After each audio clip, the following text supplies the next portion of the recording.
Pandian store சீரியலில் today எபிசோடில் நம்ம பாக்கியம் இருந்துட்டு அவங்க தெரிஞ்சவங்க எல்லாருக்கும் ஃபோன் மூலயமாவே கல்யாணத்துக்கு வந்து அழைக்கிறாங்க. கல்யாணத்துக்கு இன்னும் ஒரு நாள் தான் இருக்குது. இப்போ போய் ஃபோன் பண்ணுற நீனு யாரும் தப்பாக எடுத்துக்க வேண்டாம். ஏன்னா திடீர்னு கல்யாண ஏற்பாடு நடக்க ஆரம்பிச்சிருச்சு. நாளும் ரொம்ப கம்மியாக இருக்கிறதுனால தெரிஞ்சவங்களுக்கு மட்டும் பத்திரிக்கையை வச்சுட்டு தூரமாக இருக்கிறவங்க எல்லாருக்கும் ஃபோன் மூலிமா தான் கூப்பிட்டுட்ருக்கேன். நீ எதுவும் தப்பாக எடுத்துக்காதரா. கல்யாணத்துக்கு குடும்பத்தோடு வந்து சுடரையும் மாப்பிள்ளையும் வந்து ஆசீர்வாதம் பண்ணணும் அப்படின்ற மாதிரி சொல்லிடுறாங்க.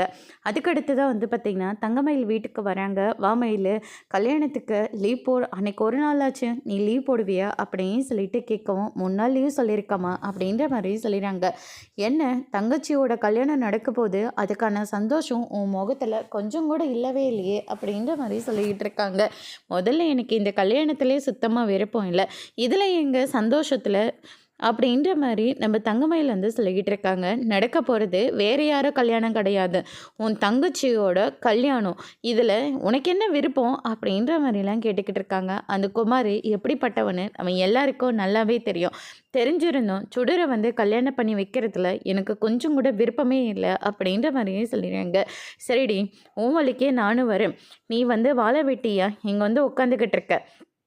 சுடரை பொண்ணு கேட்க இந்த மாதிரி பணக்கார சம்மந்தத்தில் யாராச்சும் உன்னை கூட்டிகிட்டு வர முடியுமா?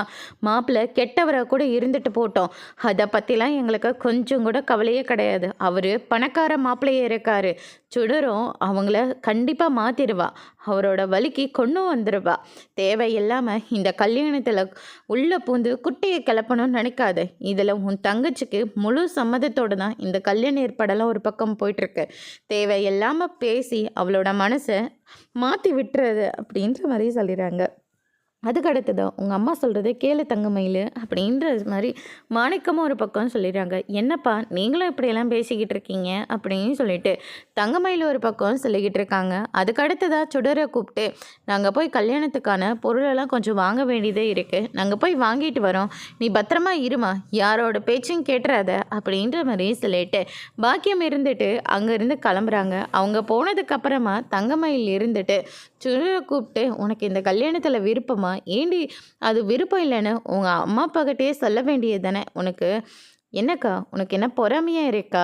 என்னடா நீ வந்து வாழை வெட்டியாக உட்காந்துக்கிட்டு இருக்க, அவ்வளோ பெரிய இனத்துலேருந்து சம்மந்தம் வருது, என்னடா நம்மளை மீறி நம்ம தங்கச்சி கல்யாணம் பண்ணிட்டு போய் சந்தோஷமாக வாழ்ந்துருவாளான்னு சொல்லிட்டு உனக்கு பொறாமையாக இருக்கா அப்படின்ற மாதிரிலாம் சொல்லிடுறாங்க.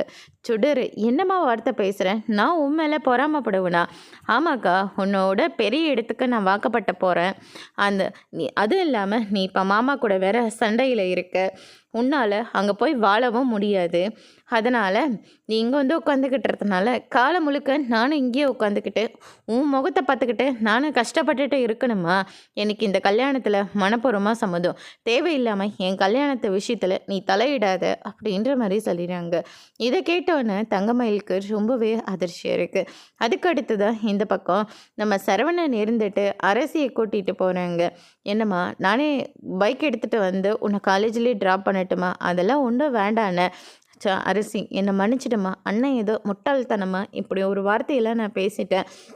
இல்லைண்ணே, வீட்டுக்கு வந்து மாமா சொன்ன உடனே எனக்கு ஒரு நிமிஷம் ரொம்ப கோவம் தானே வந்துச்சு. அதுக்கப்புறம் நீ பேசினதுக்கப்புறமா எல்லாத்தையும் நான் புரிஞ்சுக்கிட்டேண்ணே. உன் மேலே எனக்கு எந்த வருத்தமும் இல்லை, எந்த கோவமும் இல்லைண்ணே. நீ அதெல்லாம் பெருசாக எடுத்துக்காதண்ணே அப்படின்ற மாதிரியும் சொல்லிடுறாங்க. இல்லை இல்லை, எல்லாமே என்னுடைய தப்பு தான். எப்பயோப்பட்ட பொண்ணும் அந்த குமாரை கல்யாணம் பண்ணிக்க சம்மதம் சொல்லவே மாட்டாங்க. ஆனால் அப்படிப்பட்டவனை உனக்கு கல்யாணம் பண்ணி வைக்கிறேன்னு இந்த அண்ணன் வாயால் நான் சொல்லிட்டேன்னுமா, இந்த அண்ணனை மட்டும் தப்பாக எடுத்துக்காதரா அப்படின்ற மாதிரி சொல்கிறாங்க.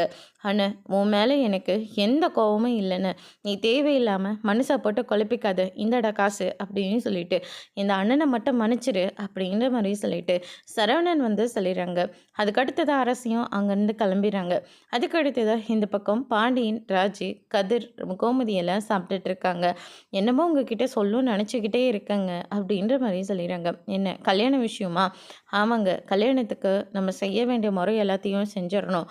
அதே மாதிரி யார் யார் போகிறது யார் போகிறதில்லன்னு முடிவு எடுத்துடணும். நீ, ராஜி, கதிர் 3 பேரும் போயிட்டு வாங்க. அது கதிர், உங்கள் அம்மாவோட அண்ணன் வீட்டு கல்யாணம் மட்டும் இல்லை, உன் மாமனார் வீட்டு சைடு கல்யாணமும் தான். அந்த கல்யாணத்தில் நீ கண்டிப்பாக இருக்கணும் அப்படின்ற மாதிரி சொல்லிடுங்க. குமாரோட கல்யாணம் மட்டும் இருந்திருந்தா நான் போயிருப்பேன்ப்பா. ஆனால் அண்ணனோட எதிர் வீட்டில் இருந்து கல்யாணம் நடக்க போகுதுப்பா. அந்த கல்யாணத்துக்கு நான் போனால் அண்ணன் என் மேலே கோச்சுக்கும்பா. தேவையில்லாமல் 2 பேருக்கு மன கஷ்டம் தான் வரும். அதனால் நான் அண்ணங்கிட்ட பேசுகிறேன் அப்படின்ற மாதிரி சொல்லிடுறாங்க. ஒன்றுங்கிட்ட நீ பேசு. ஆனால் முறைப்படி வீட்டுக்கு பத்திரிக்கை வச்சுட்டு போயிருக்காங்க. அவங்கக்கிட்ட நம்ம கல்யாணத்துக்கு வரமாட்டானெல்லாம் சொன்னால் ரொம்ப கஷ்டமாக போயிடும். ஏற்கனவே அடிச்சுக்கிட்டு பிடிச்சிக்கிட்டு இருந்தவங்க எல்லாரும் இப்போ நம்ம ஒன்றா இருக்கோம். கல்யாணத்துலேயும் கலந்துக்க போகிறோம். அதனால தான் நான் சொல்ல வரேன் அப்படின்ற மாதிரியே சொல்லிடுறாங்க. ராஜி இருந்துட்டு நான் செய்ய வேண்டிய முறையெல்லாம் செய்யணும்ல அப்படின்ற மாதிரியே சொல்லிடுறாங்க. நீ தாராளமாக போய் செய். நீ மட்டும் கூட போயிட்டு வா. ஆனால் நாங்கள் வந்தால் அங்கே அண்ணன் எங்கள் மேலே தான் கோச்சிக்கோம் அப்படின்ற மாதிரியே சொல்லிடுறாங்க. ராஜி இதை கேட்டோன்னு ரொம்பவே ஃபீல் பண்ண ஆரம்பிக்கிறாங்க. அதுக்கடுத்ததாக நம்ம சரவணன் இருந்துட்டு பொருள் எல்லாத்தையும் கொடுத்துக்கிட்டு இருக்காங்க. அவருக்கு ஒரு பக்கம் ரொம்ப மண்டை வலிக்குது. ஏன்னா சரியாக தூங்காமதுனால தூக்கமும் வர ஆரம்பிக்குது.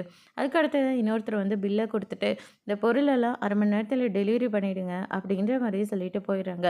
அந்த நேரம் பார்த்து கதிர் வராரு. என்னென்ன பண்ணிகிட்டு இருக்க? நான் வந்து ஹெல்ப் பண்ணட்டுமா? அதெல்லாம் ஒன்றும் வேணாண்டா. சரிண்ணே, நான் உங்ககிட்ட கொஞ்சம் பேசுறதுக்காக தான் வந்தேன். என்கிட்ட பேசுறதுக்காகவா? என்ன விஷயம் அப்படின்னு சொல்லிட்டு கேட்கவும், இன்றைக்கி வீட்டில் யார் யார் கல்யாணத்துக்கு போகிறதுன்னு பேசிக்கிட்டு இருந்தோம். நான், ராஜி, அம்மா 3 பேரும் போகலான் இருக்கோன்னே. உங்களுக்கு என்னை விட அந்த குடும்பம் ரொம்ப பெருசாக போயிடுச்சா? அந்த குமார் எவ்வளோ வேணால் கல்யாணம் பண்ணிட்டு போட்டோம். ஆனால் அந்த தங்கமயிலோட குடும்பத்தில் போய் வாக்கப்பட போகிறான். அந்த கல்யாணத்துக்கு நீங்க எப்புட்றா போலான்னு இருக்கீங்க? என் கூட சேர்ந்து அந்த கல்யாணத்த நிறுத்த உங்களுக்கு யாருக்கும் துப்பு இல்ல. நீங்க அந்த கல்யாணத்துக்கு போக போறீங்களா? போறதா இருந்தா போடா. இந்த அண்ணன் செத்துட்டான்னு நெனச்சுட்டு போடா! அப்படின்ற மாரியெல்லாம் சொல்லிக்கிட்டு இருக்காரு. ஏன்னு இப்படிலாம் பேசிக்கிட்டு இருக்க? கோவப்படாத. என்னடா எதுக்கு எடுத்தாலும் கோவப்படுறன்னு சொல்லிக்கிட்டு இருந்த. என் இடத்துல இருந்து நீ பாரு. அப்ப உனக்கு கஷ்டம் என்னன்னு புரியும். அப்படின்ற மாரிலாம் சொல்லிக்கிட்டு இருக்காங்க. கதிர் அங்கேருந்து விரட்டி அடிச்சுட்டு புலம்பிட்டு இருக்காரு. பாண்டியன் கடைக்கு வந்த உடனே நான் கொஞ்சம் வெளியே போயிட்டு வரேன் அப்படின்னு சொல்லிட்டு கடையிலேருந்து வெளியே நடந்து வந்துட்டுருக்காரு. அதுக்கு அடுத்து தான் நம்ம பழனியை பார்த்தோன்னே, மாமா உங்ககிட்ட கொஞ்சம் பேசணும். உங்ககிட்ட பேசுகிறதுக்காக தான் கடைக்கு வந்துக்கிட்டு இருந்தேன். கடைக்கு போனாலையும் நான் இருக்க மாட்டேன்டா மாப்பிள்ள. ஏன்னா எல்லாருக்கும் பத்திரிக்கை கொடுக்கறதுக்காக போயிட்டுருக்கேன். கல்யாண வேலை வேறு 1008 இருக்கா. அதனால தான் மாப்பிள்ள. என்ன விஷயம்னு சொல்லு. ஒரு நிமிஷம் இரு, ஃபோன் வருது. மண்டபத்தில் ஏதோ டெக்கரேஷன் வேலை போயிட்டுருக்காண்டா. அங்கே என்னை போக சொல்கிறாங்க. நான் போயிட்டு உனக்கு ஃபோன் பண்ணுறேன் அப்படின்னு சொல்லிட்டு அங்கேருந்து கிளம்பிடுறாங்க. அதுக்கடுத்து தான் நமக்கு சரவணன் இருந்துட்டு யார்கிட்ட பேசுகிறதுனே தெரியல. அதனால் செந்திலுக்கு ஃபோன் பண்ணி அவர் சொல்கிற இடத்துக்கு வர சொல்கிறாங்க. அதோட இன்னைக்கான எபிசோட் முடிச்சிருக்காங்க. இனி பாண்டியன் ஸ்டோர் சீரியலில் அடுத்தடுத்து என்னெல்லாம் நடக்க போகுதுன்றதை வெயிட் பண்ணி பார்க்கலாம். தேங்க்யூ.